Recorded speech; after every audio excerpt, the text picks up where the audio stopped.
Assalamualaikum warahmatullahi wabarakatuh. Perkenalkan saya Adinda Azura dengan NIM G1S1250089. Di sini saya akan mempresentasikan terkait materi kromatografi gas cair.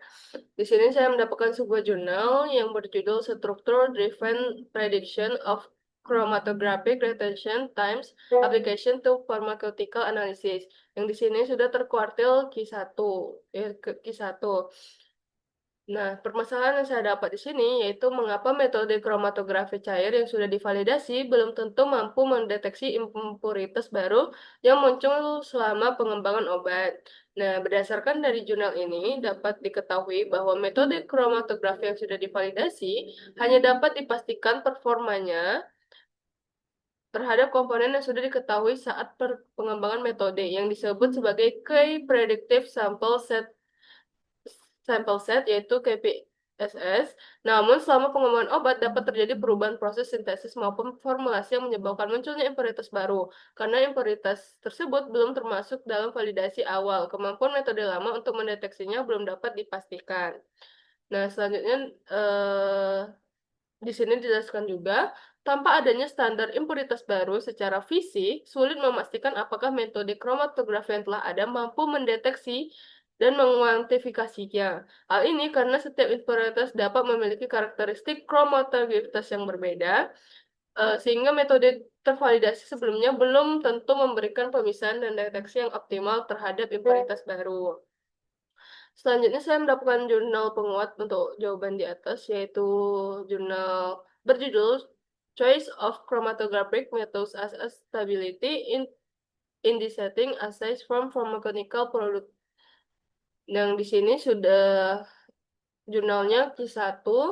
Di sini dijelaskan, jurnal ini memperkuat pernyataan jurnal pertama dengan menjelaskan bahwa tidak ada metode analisis yang dapat digunakan untuk seluruh produk untuk kemampuan metode tergantung pada karakteristik kimia dan fisokimia api, serta formulasi. Oleh karena itu, metode berhasil untuk suatu obat atau impuritas tertentu belum tentu memberikan hasil yang sama ketika digunakan untuk mendeteksi impuritas baru dan karakteristik yang berbeda. Dengan demikian, metode analisis harus disesuaikan dengan karakteristik senyawa yang dianalisis, bukan hanya sekedar status validasinya. Nah, selanjutnya di sini juga terdapat penjelasan bahwa dalam pengembangan stability indicating assay itu pemahaman terhadap struktur kimia api, sifat kimia, jalur degradasi, kondisi pemisahan puncak sangat penting. Hal ini karena perubahan karakteristik senyawa akibat terbentuknya impuritas baru dapat mempengaruhi performa metode kromatografi.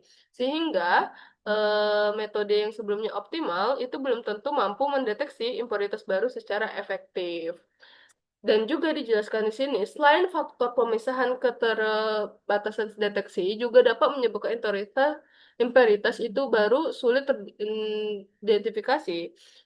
HPLC itu tidak memiliki detektor universal yang mampu mendeteksi seluruh senyawa kimia, sehingga impuritas dengan karakteristik tertentu dapat memiliki respons deteksi rendah atau bahkan tidak terdeteksi, meskipun metode sebelumnya telah tervalidasi. Nah, jadi dapat kita simpulkan bahwa di sini dapat kesimpulan dari jurnal kedua, yaitu bahwa berdasarkan kedua jurnal, metode kromatografi cair telah tervalidasi belum tentu mampu mendeteksi impuritas baru selama pengembangan obat, karena validasi hanya menjamin performa metode terhadap komponen dan kondisi analisis yang telah ditetapkan pada saat pengembangan metode. Perubahan proses sintesis, formulasi, ataupun kondisi penyimpanan dapat menyebabkan terbentuknya impuritas baru dengan karakteristik yang berbeda dari komponen yang telah dievaluasi. Oleh karena itu, metode yang telah ada perlu dievaluasi kembali dapat memerlukan pengembangan metode tambahan atau penggunaan teknik dengan kemampuan identifikasi lebih tinggi seperti LCMS. Sekian dari saya akhiri. Wassalamualaikum warahmatullahi wabarakatuh.